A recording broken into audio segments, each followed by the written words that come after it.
It's 2 a.m. and Rehan is about to go to sleep. He has to sleep now because he has college at 8 a.m. in the morning. He's tossing and turning in bed, forcing his brain to try and rest. After 10 minutes, he gives up. And what does he do? Straight away, he grabs his phone, opens up an incognito tab. He scrolls through the Shayateen website and he does the deed.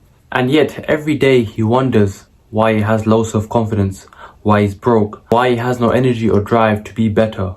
Imagine if you couldn't even go to sleep without fapping. Imagine that you couldn't even look your dad in the eyes because of the deep shame and regret you feel from fapping.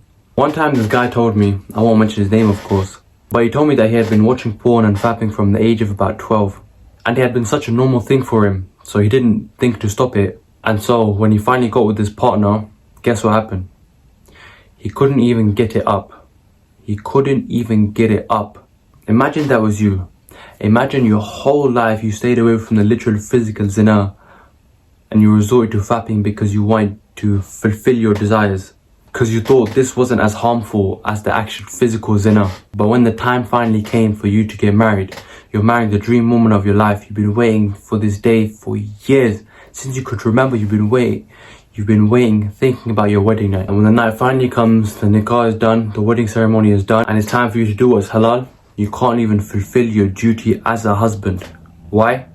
Because you have erectile dysfunction from over 10-15 years of fapping. Think of the shame, the embarrassment, and the regret you'll have in that moment, that you can't even fulfill your right that your wife has over you. Sadly, this is an actual reality for Muslim brothers. Not just non-Muslims, no, this is a reality for mine and your brothers in Islam. The issue of masturbating, fapping, whatever you want to call it, is not talked about enough in the Muslim community. It's a very taboo issue compared to other issues like drugs and things like that. And people are afraid to talk about this, but I think this is one of the biggest issues that Muslim men suffer from. Because an issue like this is very hard to tell someone else that you suffer from this. So a lot of people just keep it to themselves and they live with that pain and that suffering forever. Look, first of all, obviously this is straight up haram. There's no grey area around this issue. This is a straight up sin. And I just want to reiterate, if you watch porn, you are basically a cuck because you're watching two people fornicate.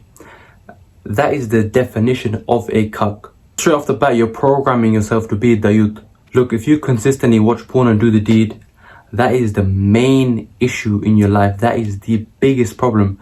That could be blocking you from a lot of goodness because you do that one sin.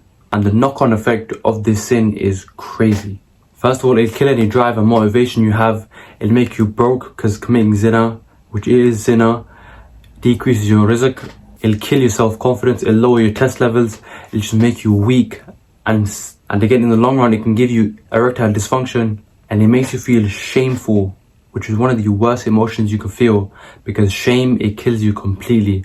It'll kill you of your confidence. You won't be able to do anything of value.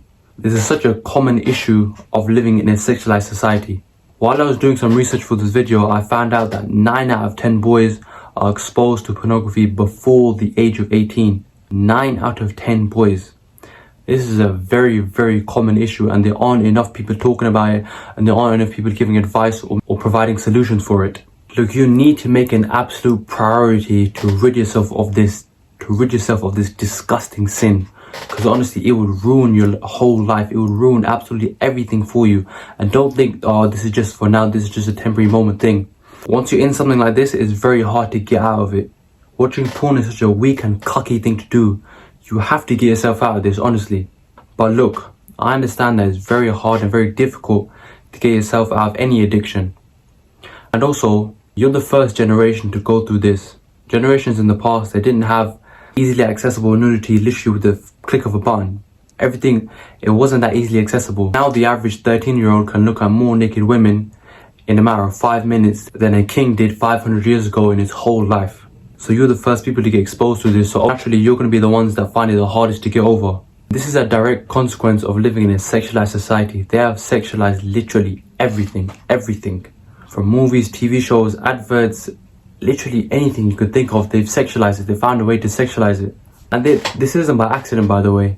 This is done deliberately. And we all know who owns and made the porn industry. We all know that they want you to consume these things. They want you to be weak and submissive and chase your desires.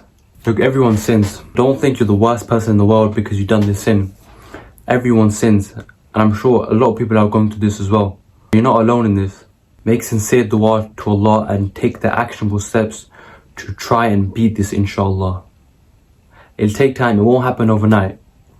And you can either go cold turkey straight away, or you can gradually stop it. It depends on you and how you work. But just make sincere dua, and inshallah you can get over this. Allah can make anything possible. Put your faith in Allah, put your trust in Allah, and inshallah you can beat this.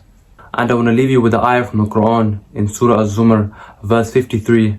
Allah says, O my servants who have transgressed against themselves, sinned against themselves, do not lose hope in Allah's mercy. For Allah certainly forgives all sins. He is indeed the all-forgiving, most merciful. I do one-to-one coaching. If you're suffering from this issue and you want to get your life back, then book a sales call with me and we can go from there, inshallah. Link in the description. And I will genuinely do everything I can to help you beat this issue. Jazakallah khair for staying for the end. If you did, like, comment and share this video with anyone who you think needs it. Assalamu alaikum wa rahmatullahi wa barakatuh.